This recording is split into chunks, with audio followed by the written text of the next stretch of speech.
Irmãos, eu peço que vocês abram as suas Bíblias no livro de Gênesis, no capítulo 50, verso 20.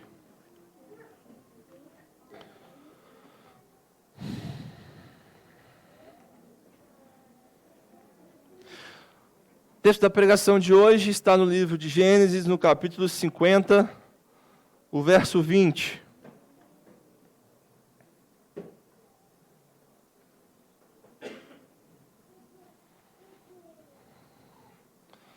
O título da pregação de hoje é Um Deus Avesso a Acasos.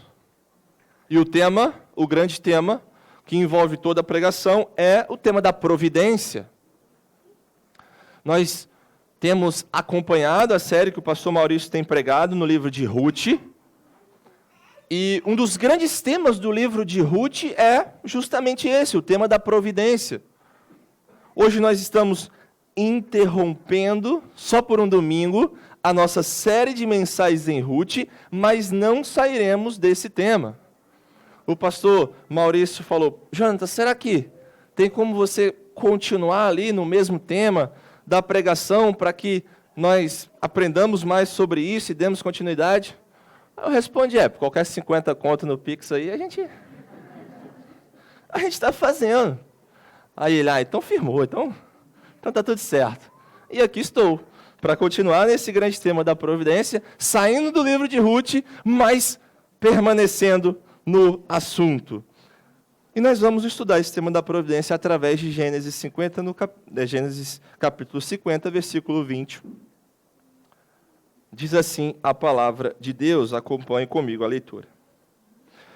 Vocês, na verdade, planejaram o mal contra mim, porém Deus o tornou em bem, para fazer, como estão vendo agora, que se conserve a vida de muita gente. Quem está falando isso aqui é José. Ele está lá no Egito, e ele está diante de seus irmãos.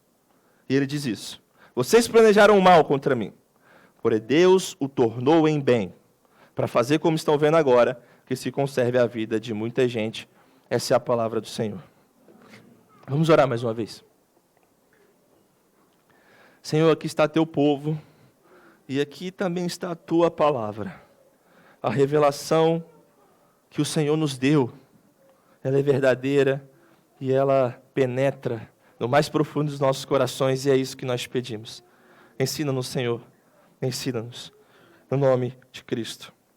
Amém. Irmãos, a banda Titãs, na música Epitáfio, produziu uma teologia pesadíssima que vai contra tudo que eu vou falar hoje aqui. Mas é interessante ver os detalhes dessa teologia. Eles disseram assim: eu vou resistir à tentação de cantar no ritmo. Devia ter amado mais, ter chorado mais, ter visto o sol nascer. Devia ter arriscado mais e até errado mais, ter feito o que eu queria fazer. Queria ter aceitado as pessoas como elas são. Cada um sabe a alegria e a dor que traz no coração. E agora vem a bomba. O acaso vai me proteger quando eu andar distraído. O acaso vai me proteger enquanto eu andar. Provavelmente você fica com medo de cantar assim sobre o acaso, e que bom, né? Porque você sabe que as coisas não funcionam assim. Você sabe que existe alguém por trás da história regendo cada detalhe. Então, quando você vê alguém falando que o acaso que vai te proteger quando você andar distraído, isso causa um pouco de temor, perplexidade. Mas, mesmo sabendo que tem alguém por trás da história regendo cada detalhe, talvez você ainda não conheça muito sobre a doutrina da providência de Deus e as implicações dela. E é por isso que a pregação de hoje vai te ajudar a responder satisfatoriamente a música dos Titãs e te mostrar um Deus que é avesso a acasos, porque Ele é o Deus da providência. Um Deus que é avesso a acasos, porque é o Deus da providência. A pregação de hoje vai tratar através da história de José, sobre esse grande tema. O tema de Deus ser um Deus da providência. Em como Deus, por seu poder e sabedoria, sustenta e governa todas as coisas para o louvor da sua glória e para o bem, para a alegria do seu povo. Essa é a pregação de hoje, eu só vou repetir mais essa vez. Se você quiser anotar, esse é o momento. Através da história de José, nós aprenderemos mais sobre o tema da providência, em como Deus, com seu poder e sabedoria, sustenta e governa todas as coisas, todos os detalhes, para o louvor da sua glória e para o bem do seu povo. É isso que nós vamos fazer. E nessa pregação eu vou trabalhar de uma forma diferente, porque a minha introdução vai ser grande, vai ser bem maior do que eu costumo fazer. Eu vou dividir toda a pregação em 4 partes. A primeira parte é uma parte introdutória e ela visa responder à pergunta: como nós devemos nos aproximar da doutrina da providência? Depois, numa segunda parte, a gente vai ver o que é a doutrina da providência. Numa terceira parte, nós vamos ver como a história de José ilustra e demonstra para nós a doutrina da providência. E, por fim, nós vamos ver aplicações. O que Deus quer gerar em nós a partir dessa doutrina. Essas são as 4 partes nossas de hoje, da nossa pregação. Começando da primeira, sempre. Como nos aproximamos dessa doutrina? E aqui eu quero te mostrar que existe um jeito certo de se aproximar da doutrina da providência, e eu quero te chamar a atenção para 5 pontos. São 5 fatos, 5 coisas que vão te preparar para que você possa entender melhor essa grande doutrina. A primeira coisa que eu quero que você seja chamado a atenção é que tudo que nós encontramos na Bíblia é realista e verdadeiro. O que significa isso? Irmão, significa que a Bíblia ela não passa pano para as coisas. A Bíblia ela é realista e ela é verdadeira. Então, quando nós vamos estudar o tema da providência de Deus na Escritura, nós precisamos entender que a Bíblia vai tratar isso de forma realista. Significa dizer que a doutrina da providência na Escritura foi forjada em chamas de ódio e amor, em chamas de assassinato e bondade, em chamas de vender um irmão como escravo para o Egito e ter Deus misericórdia desse irmão no Egito. Finalmente, em chamas de crucificação e ressurreição. Porque a Escritura está tratando com gente como nós, com pecadores. Então, se você quer uma história limpinha, uma história bonitinha, onde ninguém peca, onde os filhos são sempre uma bênção, eles não desobedecem os pais, e os pais também nunca fazem mal para os seus filhos, você não lê a Bíblia. Não lê a Escritura. Porque a Bíblia ela é realista. Mas, claro, ela nunca vai colocar o pecado em um pedestal. Ela vai te mostrar as consequências desse pecado. E mostrar a resposta da graça de Deus para isso, mas ela continua sendo realista. Então saiba disso, quando você aproximar da doutrina da providência, você tem que ter isso em mente, é a primeira coisa. A segunda coisa é que eu estou te chamando a entrar comigo num mundo de maravilhas contraintuitivas. E eu não peguei isso da minha própria cabeça, eu aprendi isso com o Joe Piper, e eu quero fazer uma menção aqui, porque muito do trabalho dele na sua obra-prima de quase 900 páginas que foi publicada ano passado, que é o nome Providência, eu me beneficiei para fazer essa pregação de hoje. Então, eu estou com dívida com o John Piper. Se você vê ele aí, você fala que eu agradeço muito. Então, essa é a segunda coisa. Eu estou te chamando para entrar comigo no mundo de maravilhas contraintuitivas.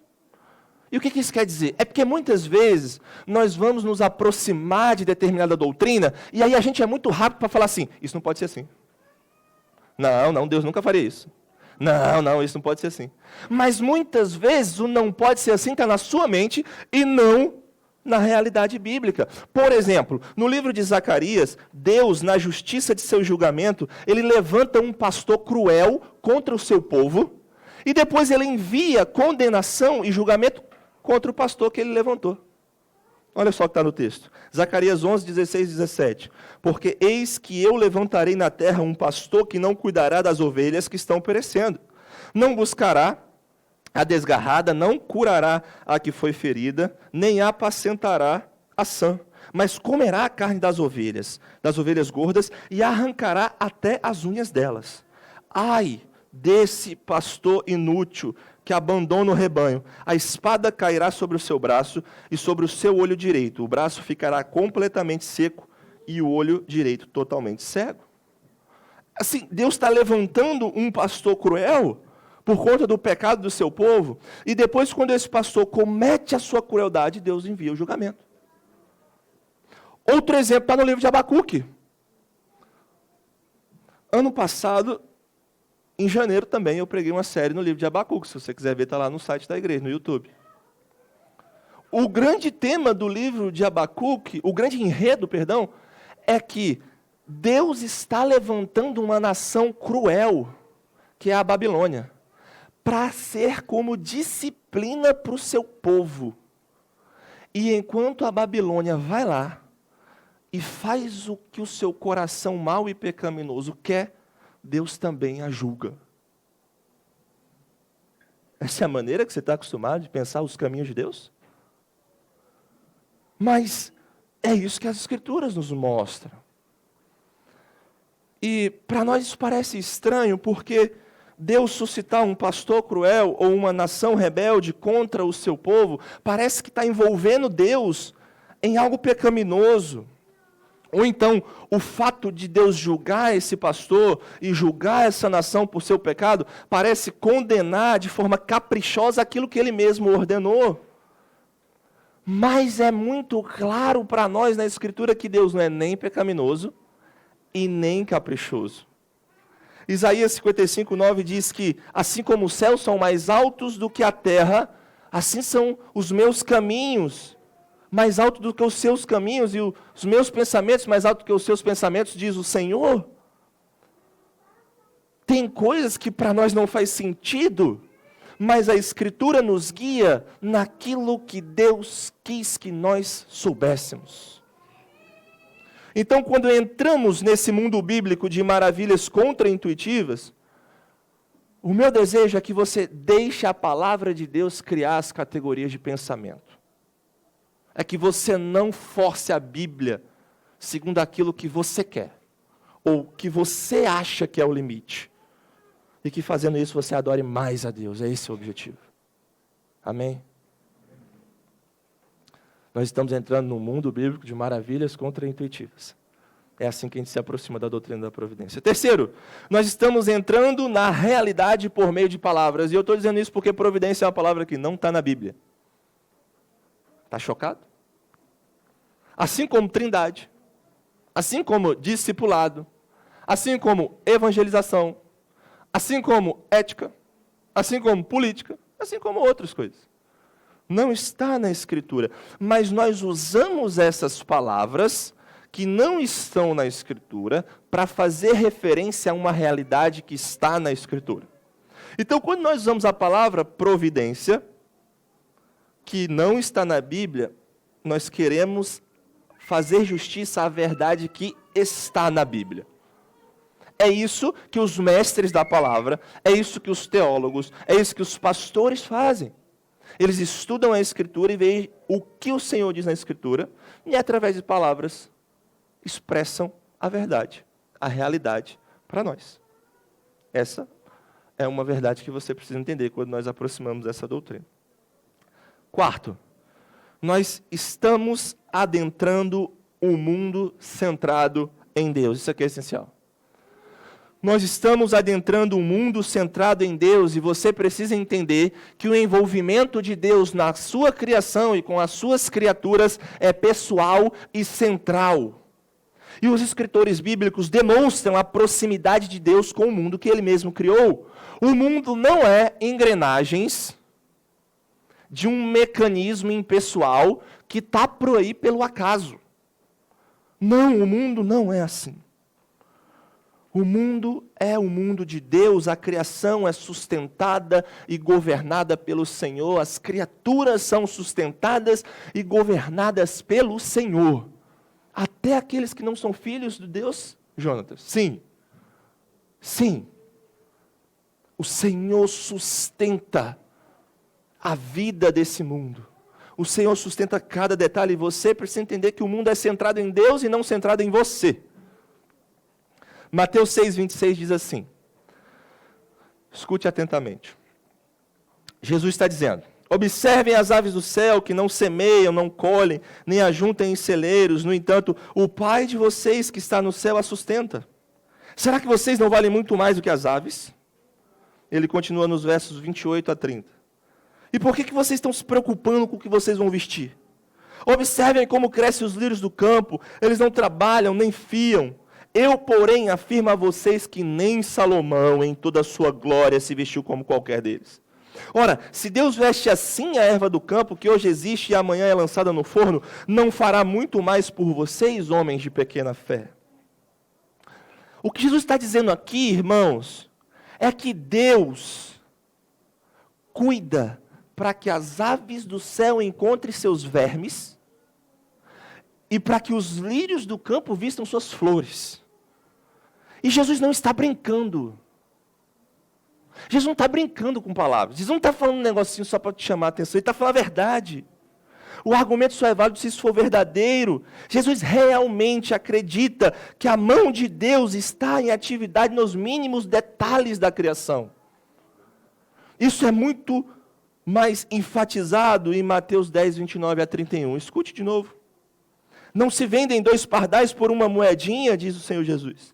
Entretanto, nenhum deles cairá no chão sem o consentimento do Pai de vocês. E quanto a vocês, até os cabelos da vossa cabeça estão contados. Portanto, não temam. Vocês valem mais do que muitos pardais. Olha só o que Jesus está dizendo para nós.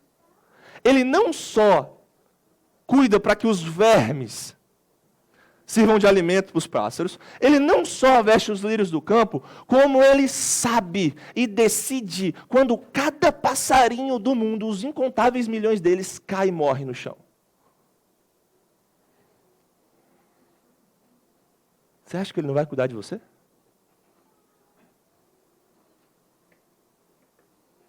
Não estou resistindo, eu já estou trazendo uma aplicação aqui para você. Você acha que ele não vai cuidar de você, homem de pequena fé? Mulher de pequena fé? Se ele cuida de cada passarinho que morre e cai no chão, será que ele não vai cuidar de nós? Isso é providência. Isso é um mundo centrado em Deus e não centrado em você. Quando você se aproxima dessa doutrina, você precisa ter em mente essa verdade. Quinto e último, como nos aproximamos dessa doutrina? Nós devemos entender que nós estamos prestes a conhecer um Deus que talvez nós nunca conhecemos, cujo envolvimento na vida dos seus filhos, na vida da igreja, no mundo, é tão envolvente, tão poderoso, tão profundo, que nada pode acontecer a eles, além do que Deus quer para a sua própria glória e para o bem do seu povo. Quando a gente estuda a doutrina da providência, precisa ficar claro isso. Nada acontece aos filhos de Deus que Deus não seja glorificado e que Deus não intente o bem para eles.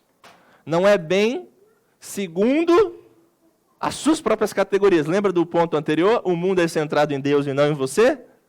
Então, quando eu falo bem, eu não estou falando que Deus vai te dar um carro, Deus vai te dar uma casa. Se Ele der, glória a Deus. Se Ele não der, glória a Deus também. Mas bem aqui é da perspectiva dEle. É segundo o propósito que Ele quer. Quando nos aproximamos da doutrina da providência, nós entendemos que nós estamos lidando com um Deus que faz tudo para a sua glória e faz tudo também para o bem do seu povo. A Bíblia, ela é real e ela é verdadeira. O mundo bíblico, muitas vezes, oferece para nós maravilhas contra-intuitivas. Nós estamos penetrando a realidade por meio das palavras. E nós estamos adentrando no mundo centrado em Deus, em um Deus que faz tudo para a sua glória e para o bem do seu povo. Amém? É assim que nós devemos nos aproximar dessa doutrina. É sobre essas bases que eu vou tratar dos pontos seguintes. Como nós devemos nos aproximar dessa doutrina? Essas 5 coisas são a resposta. E eu já estou caminhando para o segundo ponto. O que é a providência divina? Você falou como nós devemos aproximar dela, mas o que é, Jonatas, essa providência que você tanto fala? E eu quero que você entenda providência como soberania intencional de Deus. Soberania intencional. Dá a ideia de poder absoluto, autoridade suprema, mas tudo isso aqui com intenção, com propósito, com intento glorioso. Deus está visando alcançar um fim. Isso é providência. É a soberania intencional de Deus que trabalha para um fim. A palavra providência em si, ela tem origem em 2 termos do latim, e é interessante você ver isso, porque os 2 termos puramente significam só ver na frente, ver adiante. Mas só ver não é o sentido que nós queremos tratar com providência. Providência é mais do que ver na frente, mas isso que a palavra significa puramente. Só que o sentido que nós entendemos e concebemos providência é ato de prover intencionalmente o necessário. Mas vem desse significado literal, ver adiante. Por que acontece isso? 2 razões que eu vou te dar, 2 exemplos. Um é a etimologia da palavra e outro é uma história bíblica para você entender de onde a gente está tirando essa palavra. A etimologia é o estudo da origem e da evolução das palavras. Então, quanto mais a palavra foi sendo usada, mais ela foi evoluindo o seu significado até chegar ao nosso. Deixa eu te dar um exemplo bem claro. Quando a esposa ela vira para o marido e ela fala assim, amor, olha só, nós estamos precisando de conserto do armário, de conserto da cama, de conserto do ventilador. Ih, lá em casa está precisando disso. Nós estamos precisando do conserto do ventilador, nós estamos precisando pagar uma conta. Aí o marido vem, o marido sabe, vem e fala assim, amor, eu vou ver isso. Não, ele não vai chegar lá no armário e falar, tá quebrado mesmo. Só se você quiser a sua morte, né? Você não vai fazer isso. Quando você fala, eu vou ver isso, o que você está querendo dizer é, eu vou cuidar para que o fim que você almejou aconteça. Eu vou suprir o necessário. Um marido sábio faz isso. Ou quando a gente mesmo, da forma como a gente está falando com o irmão, vira e fala assim, não, pode deixar que eu vejo isso. Você não vai só simplesmente ver. Você vai cuidar daquilo, você vai resolver aquilo. A evolução da palavra providência chega nesse sentido. Mas quando ela é aplicada a Deus, o que ela quer significar e de onde ela vem? E aí eu vou te dar uma história bíblica para você entender melhor. Lá em Gênesis 22, versículo 8, depois de Isaac perguntar a Abraão, pai, cadê o cordeiro para o holocausto? Abraão responde assim, meu filho, Deus proverá para si o cordeiro para o holocausto. Mas o que chama a atenção aqui é que o original aqui do hebraico não está assim. O original do hebraico está assim, meu filho, Deus verá para si o cordeiro. De igual modo, em Gênesis 22, versículo 14, depois de Deus falar para Abraão, Abraão não precisa mais matar Isaac, olha ali, tem um cordeiro. É ele que você vai sacrificar. Aí Abraão, como está escrito, chama o nome daquele lugar de o Senhor proverá. Daí, dizer-se até ao dia de hoje, no monte do Senhor se proverá. Mas você já aprendeu o hebraico anterior que eu acabei de falar, e você sabe que está como no texto? O Senhor verá. No monte do Senhor se verá. E por que está assim? A Bíblia está adulterada? Pessoas pegaram a Bíblia e, na terrível teoria da conspiração, trocaram as suas palavras? Não. Está assim porque na mente hebraica, na cosmovisão do Antigo Testamento, quando Deus olha, vê algo, Ele também está agindo. Deus nunca é um observador passivo. Por isso, quando o autor descreve esse ver, nós devemos entender que ele está diretamente ligado ao fazer intencional de Deus. Então, quando Abraão disse assim, meu filho, Deus verá para si um cordeiro, Abraão estava mostrando a Isaac assim, estava querendo dizer a Isaac o seguinte, meu filho, Deus vai fazer. Eu não sei como, mas Ele vai. Porque Ele é esse Deus. O Deus que faz intencionalmente as coisas. O Deus da providência. Entenderam a palavra? É isso que providência significa.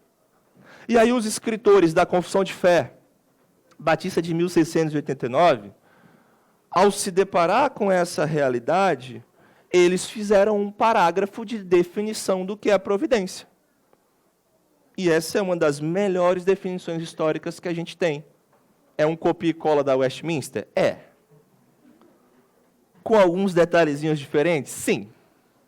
Mas é um registro histórico belíssimo do que é a providência, eu quero ler para vocês. No capítulo 5, parágrafo 1, diz o seguinte: pela sua sábia e santa providência, Deus, o bom Criador de todas as coisas, em seu infinito poder e sabedoria, sustenta, direciona, dispõe e governa todas as criaturas e todas as coisas, da maior à menor, tendo em vista o fim para o qual foram criadas, de acordo com a sua infalível presciência e com o conselho livre e imutável de sua própria vontade, para o louvor da glória de sua sabedoria, poder, justiça, infinita bondade e misericórdia.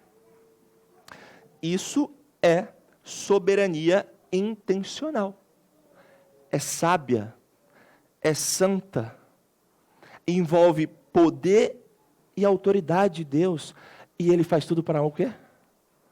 Para o louvor da sua glória. E um ponto importante que decorre disso: quando Deus manifesta a sua glória, Ele faz isso para a alegria do seu povo. Ele faz isso para o bem do seu povo. Porque Deus manifestar a glória dEle é algo bom para você. É Deus sendo o que Ele é. E sim, Ele é justo, mas sim, Ele é justificador também. Então, quando Deus faz isso, quando Deus age em sua providência, o seu povo se alegra e se beneficia também. Bem, segundo as categorias de Deus. Mas sim, depois que a gente vê o retrato completo, é bem. E é para o louvor da glória dele. Isso é providência. Isso é providência. Como nós nos aproximamos dessa doutrina? 5 verdades, você já viu. O que é providência? Tudo isso que eu acabei de dizer. Se eu for resumir em um único termo, eu diria soberania intencional. É Deus fazendo todas as coisas, fazendo com que todos os detalhes cooperem para o seu grande propósito, de trazer glória ao seu nome e bem para o seu povo. E aí é com esse material que nós vimos, é com esses instrumentos que nós entramos agora na história de José. Que é a terceira parte desse sermão, a história de como Deus livrou o seu povo de morrer de fome. A história de José. Essa é uma história que contém uma das afirmações mais incríveis sobre a providência de Deus na Bíblia. Olhe de novo para o texto, eu quero ler mais uma vez. Gênesis, no capítulo 50, verso 20, diz: vocês, na verdade, planejaram o mal contra mim, porém Deus o tornou em bem, para fazer como estão vendo agora, que se conserve a vida de muita gente. Nessa história nós vamos aprender a providência de Deus, vendo como Deus faz todos os detalhes cooperarem para o seu bom propósito, e ainda tem uma pitada a mais, que deixa um pouquinho mais tensa a história. Nós vamos ver como Deus age até com os atos pecaminosos dos homens. Lembra que eu falei que a Bíblia é um relato realista e verdadeiro? Nós somos pecadores, então Deus tem que lidar com a gente. Mas Ele tem um propósito e nós somos pecadores. Como Ele faz isso? A gente vai ver como Deus faz isso através da história de José também. E aí, dentro dessa parte da história de José, eu desenvolvi aqui em 4 subtópicos. Tá? O primeiro dele é: veja como o favoritismo, a inveja, o ódio, a cobiça desencadearam a salvação. É isso mesmo. Veja como favoritismo, inveja, ódio e cobiça desencadearam a salvação. O jeito que Deus vai salvar essa família aqui envolvida nessa fala de José, ela foi posta em andamento por um emaranhado de pecados. Os irmãos de José, você vai se lembrar dessa história, odiavam José. E eles odiavam José pelo quê? Primeiro, pelo favoritismo de Jacó. Então, cuidado, se você vai ser pai, você precisa prestar bastante atenção como a Escritura diz que você tem que agir. Os irmãos de José odiavam José por causa do favoritismo de Jacó e odiavam José também pelos sonhos de José. Olha só o que Gênesis 37, versículos 4, 5 e 8 diz. Não precisa abrir, só me escutar. Ora, Israel amava mais José do que os seus outros filhos, porque era filho da sua velhice e mandou fazer para ele uma túnica talá de mangas compridas. Quando seus irmãos viram que o pai amava mais José do que todos os outros, odiaram-no e já não podiam falar com ele de forma pacífica. José teve um sonho e contou aos seus irmãos, por isso o odiaram ainda mais. Então os irmãos lhe disseram: você pensa que vai reinar sobre nós? Pensa que dominará sobre nós? E com isso o odiavam ainda mais por causa de seus sonhos e de suas palavras. Foi exatamente esse ódio dos irmãos de José que quase culminou em assassinato. Por causa desse ódio, os irmãos de José quase mataram ele. E algo que não assassinato, algo inesperado, aconteceu tempos depois, quando José foi ao campo amando de seu pai para ver como estavam seus irmãos. Gênesis 37 ainda, 18 a 20, diz assim: de longe, eles o viram e antes que chegasse, conspiraram contra ele para o matar. Disseram uns aos outros: lá vem o grande sonhador. Venham, pois, agora, vamos matá-lo e jogar o corpo numa dessas cisternas. Diremos que um animal selvagem o devorou, vejamos em que vão dar os sonhos dele agora. O que foi inesperado foi que um dos irmãos de José, Rubem, percebeu aquela situação e falou assim: não vamos fazer isso não. Onde vocês estão com a cabeça? Vocês estão doidos? A gente vai matar o nosso irmão, a gente vai ser culpado desse sangue. Não façamos isso. Vamos jogar ele aqui numa cisterna. Ô, irmão, bom. Aí você acha que a história está indo bem. Esse é o problema. Você acha que vai ter um negócio bom. E fala: não vou matar o meu irmão, não. Que ir, vamos matar ele. Vamos jogar nessa cisterna de não sei quantos metros aqui. 1.000 metros não, mas não sei quantos metros. Aí jogou José lá, José caiu lá no fundo da cisterna e ficou. Mas o Rubem, que deu essa ideia, ele se ausentou por um momento que nós não sabemos. Providência. E o que os irmãos de José fez? Eles foram comer. E aí, quando eles estavam comendo, eles tiveram uma grande ideia. Olha como que a Bíblia diz isso. Gênesis 37, novamente, versículos 25 a 28. Ora, sentando-se para comer pão, olharam e viram que uma caravana de ismaelitas vinha de Gileade. Seus camelos traziam especiarias, bálsamo e mirra, que levavam para o Egito. Então Judá disse aos irmãos: o que vamos ganhar se matarmos o nosso irmão e depois escondermos a sua morte? Venham, vamos vendê-lo aos ismaelitas. Não lhe façamos mal, pois é o nosso irmão, é do nosso sangue. Seus irmãos concordaram. E quando os mercadores midianitas passaram, os irmãos de José o tiraram da cisterna e o venderam aos ismaelitas por 20 moedas de prata, e os ismaelitas levaram José para o Egito. Olha que grande ideia. Eles falaram: não, a gente não vai ganhar nada com a morte dele. O que a gente faz? Vamos vender. A avareza tomou conta do coração deles e falou: vamos ter lucro com isso. E aí eu fico imaginando José naquela situação, irmãos. Ele lá no poço, clamando a Deus: Deus, tem misericórdia de mim, tem misericórdia de mim. Aí uma hora os irmãos jogam a corda para ele. E aí os irmãos: vamos, José, sobe. E aí José está: agora Deus me ouviu. Agora eles caíram em si. E aí os irmãos falam: José, a gente não vai matar mais você, mas a gente vai te vender como escravo. Foi nesse emaranhado de pecados aqui, ó, que os irmãos de José colocaram em operação uma surpreendente sequência de acontecimentos que levaria ao próprio salvamento dele da fome. Eles sabiam disso? Não, é claro que não. Deus sabia disso? O que você acha? Deus não só sabia disso. Deus estava orquestrando cada ponto dessa história. Os irmãos dele fizeram aquilo por maldade, por pecado. Mas Deus está olhando. Deus está vendo. Deus está vendo. Esse foi o primeiro subponto. Segundo, veja como a providência agridoce guiou José no Egito. José foi vendido, tá? quando ele tinha apenas 17 anos, como escravo por Egito. E lá no Egito, ele ficou 13 anos como escravo da casa de Potifar e depois como prisioneiro do Egito. Você tem que se lembrar que ele foi para a prisão como? Você se lembra? A mulher de Potifar queria se deitar com José e José recusou por temor ao Senhor e por isso ela fez uma tramóia lá, uma estratagema e José foi parar na prisão. Acaso?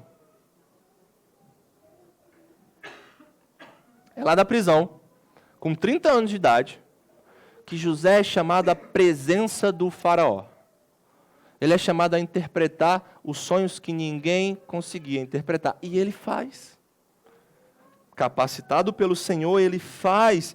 E depois de fazer isso, o faraó o estabelece como autoridade sobre toda a terra do Egito. Porque José vai fazer a gestão nos tempos de fartura e escassez que ele preveu. E acontece exatamente como José disse. Ele ajunta muito alimento por 7 anos, e quando o tempo de fartura acaba, e a fome tem início, ele também precisa continuar trabalhando, e ele continua. E o que acontece depois de 2 anos que a fome domina a terra? Esse plot é muito bom, gente. Esse plot é muito bom. Depois de 2 anos que José está lá, gerindo os alimentos, que ele mesmo estocou, para que o povo não morra de fome, quem é que desce para o Egito? Os irmãos de José. Os irmãos de José descem para o Egito à procura de comida, senão eles iam morrer de fome. Nessa altura do campeonato, José já tem 39 anos, eu espero que você esteja fazendo os cálculos aí. Ele foi vendido com 17, ele ficou 13 anos como prisioneiro e escravo, então já dá 30. Aí ele ficou 7 anos como governador do Egito no tempo de fartura, 37, e 2 anos agora no tempo de fome, então tem 39. Ele foi vendido com quantos? 17, agora ele tem 39. Então são 22 anos que os irmãos dele não vêm. Não vêm. Então quando os irmãos se apresentam diante de José, se curvam, e aí José vê aquele sonho dele sendo cumprido ali, na hora José se lembra, mas os irmãos não lembram. Porque quem bate esquece, mas quem apanha não esquece. É mentira isso. É brincadeira, não é que eu não resisti dessa. Quem bate esquece, mas quem apanha não esquece não. Então José na hora ele vê, ele fala, são meus irmãos. Mas os irmãos não esqueceu, o irmão não lembra. Mas eu estou falando que eu estou brincando porque José esquece sim. Ele não esquece, mentalmente falando, teve um lapso lá de memória, uma amnésia, não é isso. Mas ele escolhe não se lembrar da ofensa e ele perdoa. Ele perdoa os irmãos. E José se revela a eles. José fala ao coração deles e José interpreta a providência de Deus para eles. Isso é incrível. Mas essa é a providência agridoce que guiou José no Egito. Se você olha um pedacinho do quadro, você fala, não, esse Deus não tem como. Olha o que Deus está fazendo. O que o garoto fez para sofrer isso? Mas quando você olha o fim que Deus está almejando, você vê algo incrível. E essa é a providência, ela é agridoce, irmãos. Ela é agridoce. Mas vamos continuar, terceiro subponto dessa história. Veja como José tinha capacidade não só de interpretações do faraó, mas também de interpretar a providência de Deus. Olha só o que diz Gênesis 45, 5 a 8. Agora, pois, não fiquem tristes nem irritados contra vocês mesmos por terem me vendido para cá. É José falando com seus irmãos. Porque foi para a preservação da vida que Deus me enviou adiante de vós.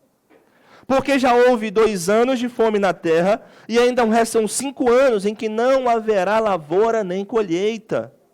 Deus me enviou adiante de vocês para que fosse conservado para vocês um remanescente na terra, e para que a vida de vocês fosse salva por meio de um grande livramento. Assim, não foram vocês que me enviaram para cá, e sim Deus, que fez de mim como que um pai de Faraó, e senhor de toda a sua casa, e como governador de toda a terra do Egito. José destaca a palavra enviou aqui 3 vezes. Deus me enviou para cá. Deus me enviou para cá. Deus me enviou para cá. Agora vamos lá. Você está numa prova. E tem uma pergunta. Quem enviou José para o Egito? Alternativa A, os irmãos. Alternativa B, Deus. O que você marca? Olha a pegadinha do pastor. O que você marca? Ué, mas não foi os irmãos que enviaram ele para lá? Tá, mas José não falou que foi Deus que enviou eles para lá? O que vocês marcam, crianças? Tem uma prova, alternativa A, alternativa B. José marcou a alternativa B. Deus. A gente viu no texto. Mas por que ele falou assim?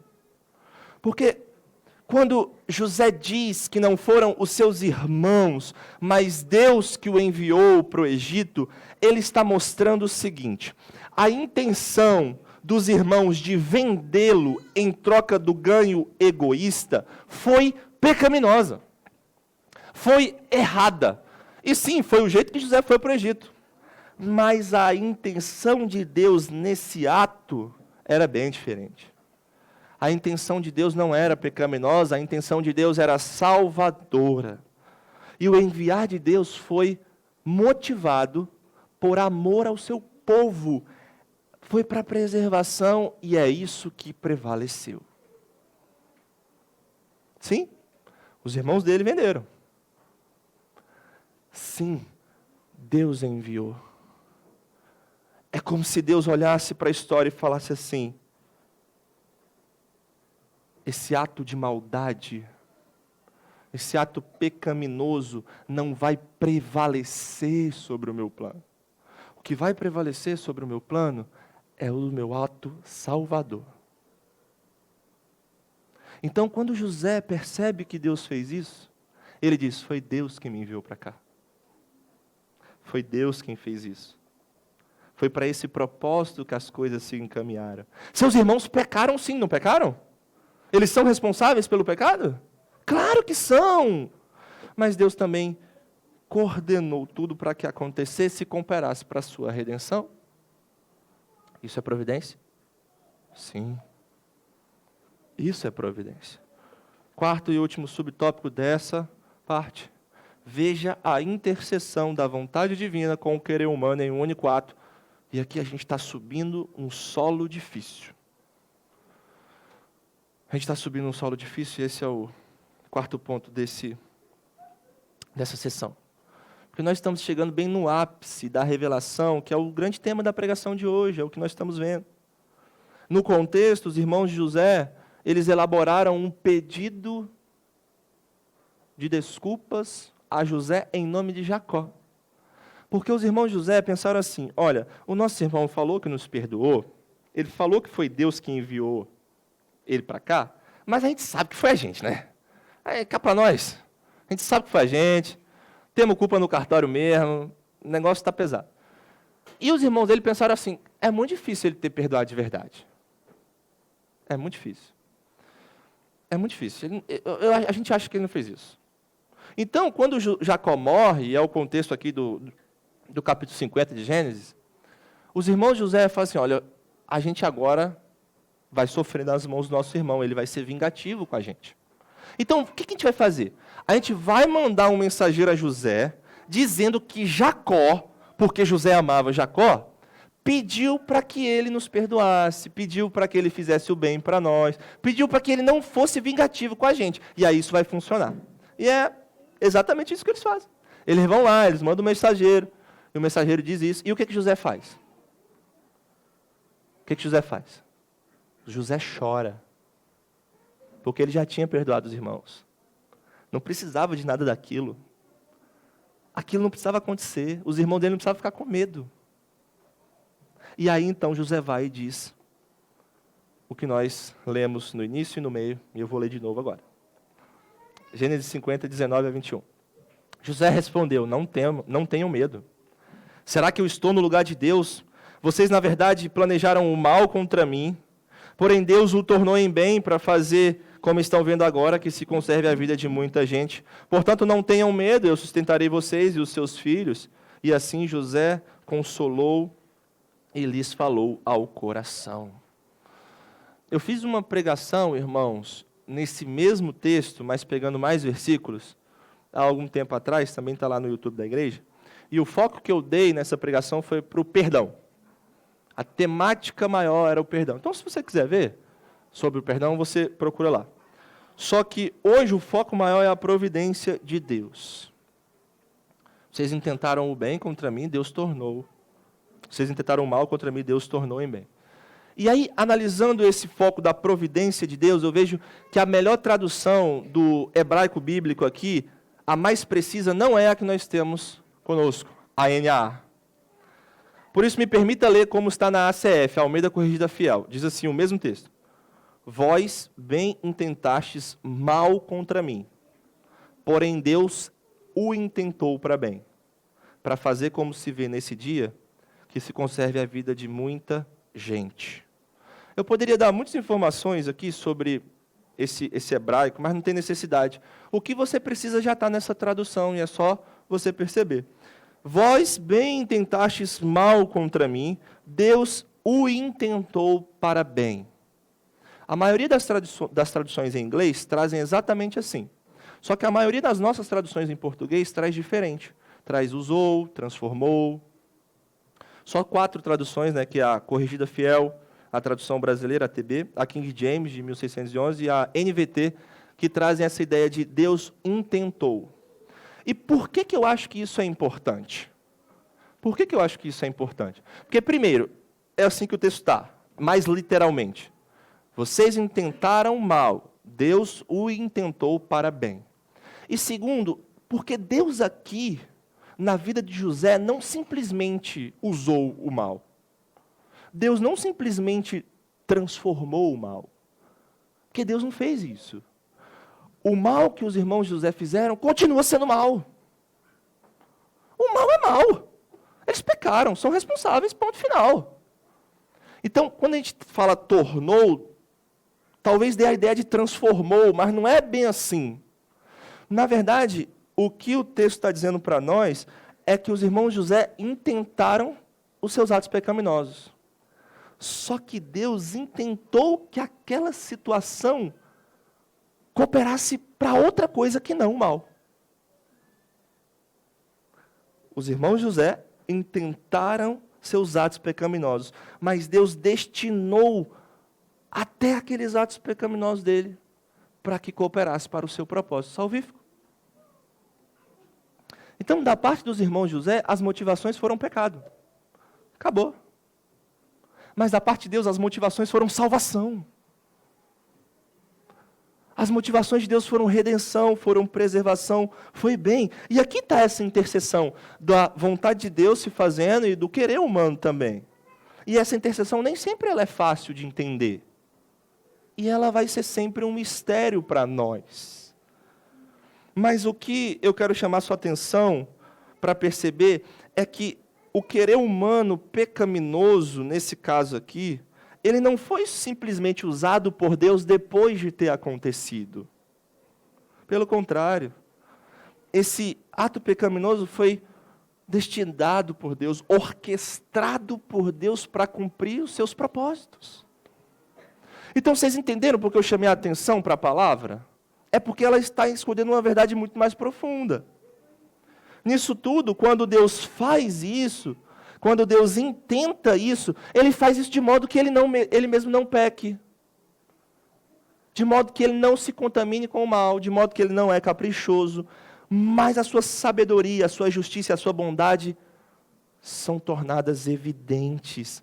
E tudo é feito para uma boa finalidade.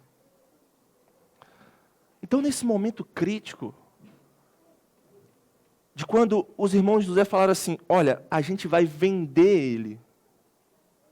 A gente vai seguir a avareza do nosso coração.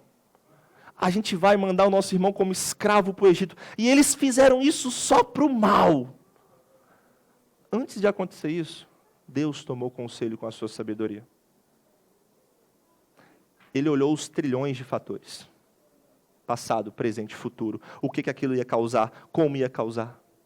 Ele tomou o conselho de sua sabedoria e ele escolheu, eu vou cuidar para que isso seja para o bem. Amém? Eu vou cuidar para que isso tenha um lugar no meu plano. Isso é soberania intencional. A sabedoria de Deus providenciou o conselho e propósito que Deus faria o bem naquela situação. E por que eu estou falando isso para você? Porque eu quero que você entenda que no final das contas é Deus quem controla a história e não os irmãos José. Quem está governando, quem está dirigindo a história desse mundo é Deus e não os homens com seus atos pecaminosos. Deus está dirigindo a história. Não os irmãos José, é Deus quem tem controle. Isaías 46:10, diz o Senhor, o meu conselho permanecerá de pé, farei toda a minha vontade. É isso que diz a Escritura. É assim que o Senhor age. E é óbvio que você vai me perguntar, mas Jonatas, como isso acontece? Como? E não tem problema perguntar, só tem que aceitar a resposta. E a resposta é, não sei. Como? Os detalhes, ninguém sabe. Apenas Deus. E nós não precisamos saber dos detalhes. O que nós precisamos saber é, Deus controla a história.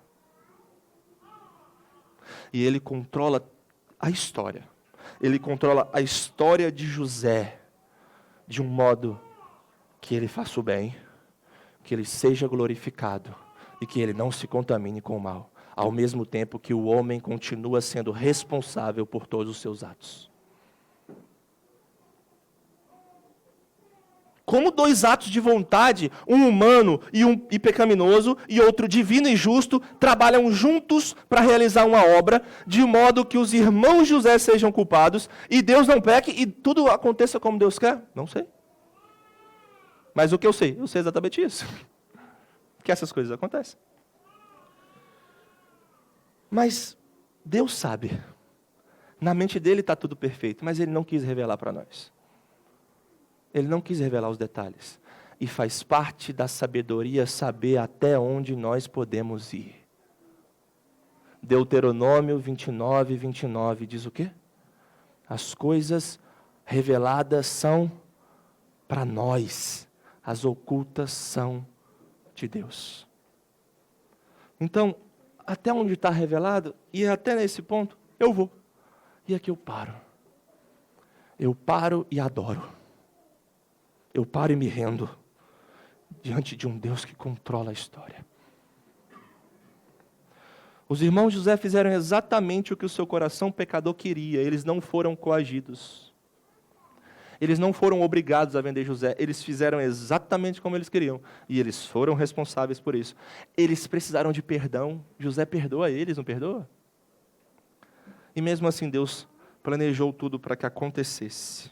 Em tudo Deus não pecou, não contaminou sua santidade, sua bondade, e ainda glorificou o seu nome e fez o bem para o seu povo. Ele conservou a vida de muita gente, ele conservou a semente de Judá, a semente da qual muitos anos depois viria o leão da tribo de Judá. Viria Jesus Cristo para a redenção de todos os seus filhos, amém? Irmãos, não sei se vocês captaram isso, mas se José não tivesse ido para o Egito, nós não teríamos salvação. É isso. Se José não tivesse ido para o Egito, nós não teríamos salvação. Mas, gente, que loucura é essa que é isso? Em Gênesis 3,15 foi prometido que o descendente da mulher esmagaria a cabeça da serpente, não foi? Deus tem conduzido e preservado esse descendente ao longo da história. E em cada momento nós vemos pecado, nós vemos lutas, nós vemos Satanás querendo esmagar a semente prometida, mas Satanás não consegue. E aqui é de novo, através do pecado. A semente está prestes a ser esmagada, porque se a família de José morrer de fome, acabou. Não tem filho para vir depois e no final trazer o descendente. O descendente viria da semente de Judá, irmão de José. Judá é esse mesmo que vendeu ele, que deu a ideia. Jesus opera no coração dele, a transformação na vida dele, e ele vai continuar a semente prometida, porque a semente prometida não é José. A semente prometida é Judá. Mas José tem um papel fundamental. Ele atua para a preservação da vida de sua família. E pela preservação da vida de sua família, a semente continua. A semente continua até nascer o leão da tribo de Judá, Jesus Cristo, que veio para a nossa redenção, para a nossa salvação. Então esse ato tem consequências fundamentais na nossa salvação. E isso é providência. Isso é Deus trabalhando com todos os fios da história, para que no final das contas Ele seja glorificado e os seus filhos sejam amados, sejam beneficiados e se alegrem nele. É isso. Eu poderia usar de outra forma. Eu poderia dizer assim para você, se não fosse aquela caravana de ismaelitas, a gente estava perdido. Se não fosse aquela cisterna no deserto, a gente estava perdido. Se não fosse José interpretando o sonho de 2 servos do faraó, na prisão nós estávamos perdidos. E quem controla essas coisas? É você? É você que faz essas coisas irem adiante? Não pense assim. A nossa salvação é muito mais rica do que você pode imaginar, irmão. A nossa salvação, ela é muito mais preciosa, maravilhosa, exuberante do que você pode imaginar. É Deus que controla tudo isso.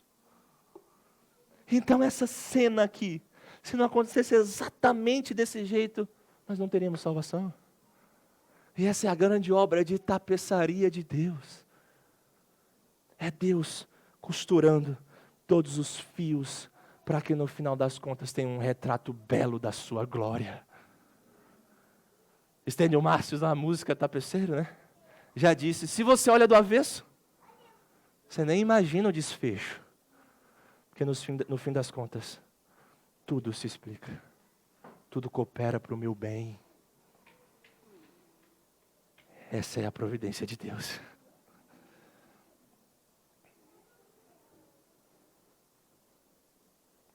Quarta e última parte, aplicações. O que essa doutrina quer gerar em nós? O que essa doutrina quer gerar em nós? Deus, Ele não revelou essas glórias sem propósito. Ele queria que essas glórias fossem conhecidas, fossem amadas e que gerasse algo em nossos corações. Portanto, o que essa doutrina quer gerar em nós? Ela quer gerar em nós reverência e nos levar à verdadeira adoração. Você está conhecendo o seu Deus. Deus está te mostrando como Ele age. Isso está te revelando que é Deus quem controla, que é Deus quem está no centro. Isso está te saturando de Bíblia e está te mostrando Cristo. Porque Cristo é o fim. Cristo é o propósito.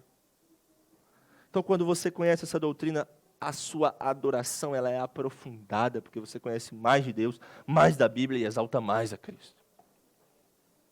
Uma segunda coisa, ver mais a providência de Deus gera humildade. John Piper diz assim: afasto-me desse panorama extasiante da glória de Deus na Bíblia e levanto as mãos em silêncio, tentando encontrar palavras que não pareçam ínfimas diante dessa majestade. Deus está muito além de nossa compreensão. Você já parou para imaginar que Deus está sempre fazendo 100 mil coisas ao mesmo tempo? Em cada ato da providência Ele faz 100 mil coisas. E cada uma dessas coisas tem um alvo. E Ele alcança o alvo dessas 100 mil coisas.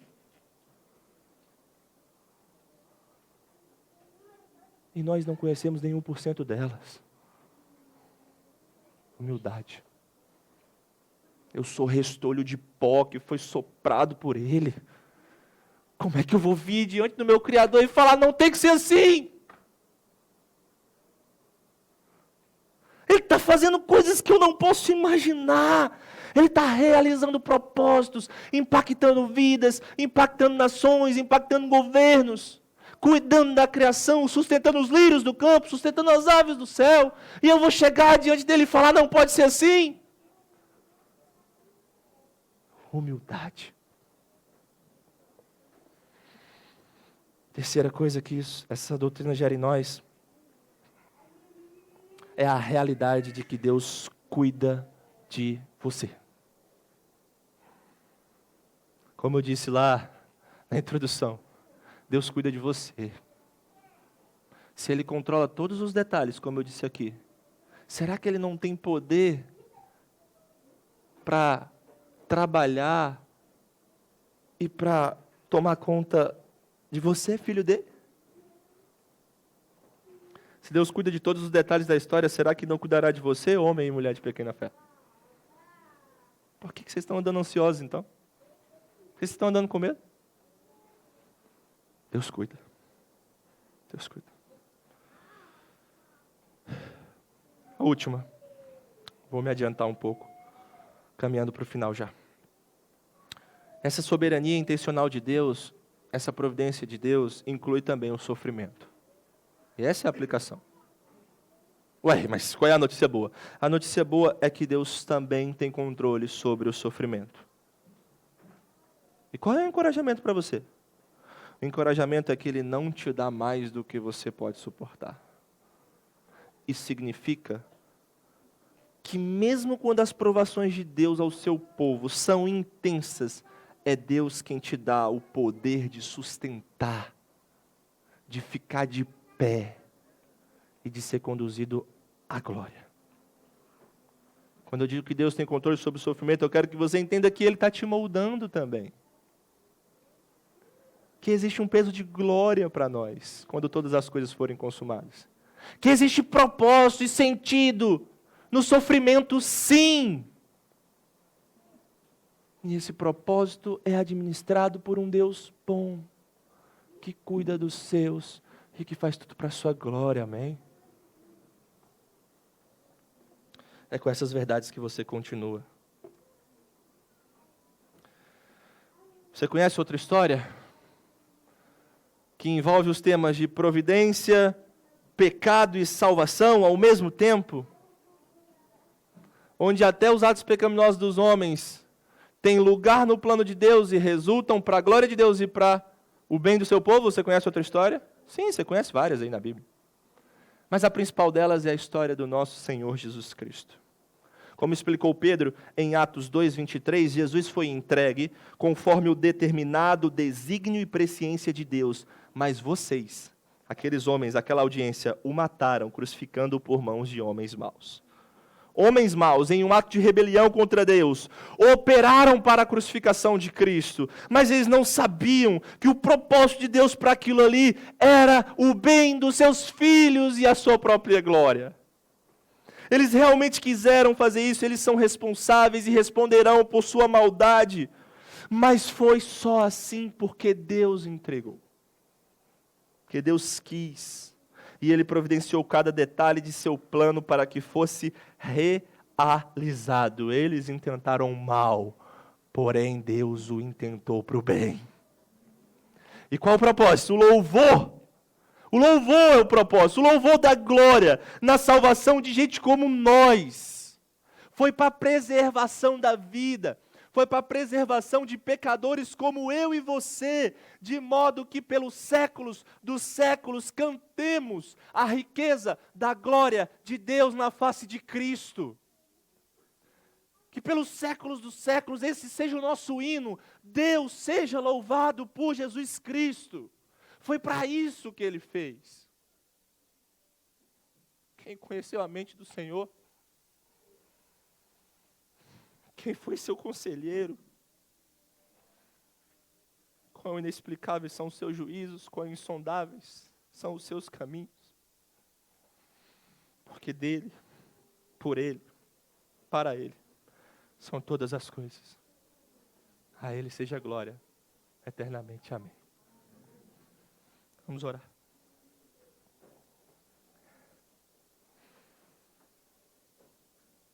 Senhor, Que o nosso coração seja solo fértil para essas verdades, Pai. Que o nosso coração seja ensinado sobre essas verdades. Encontre barro moldável hoje aqui, Senhor.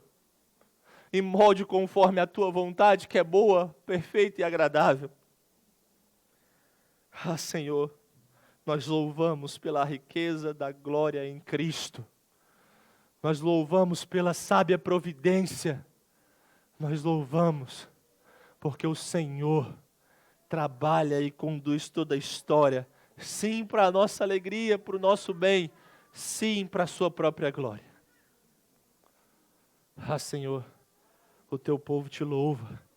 E o teu povo diz amém. Amém.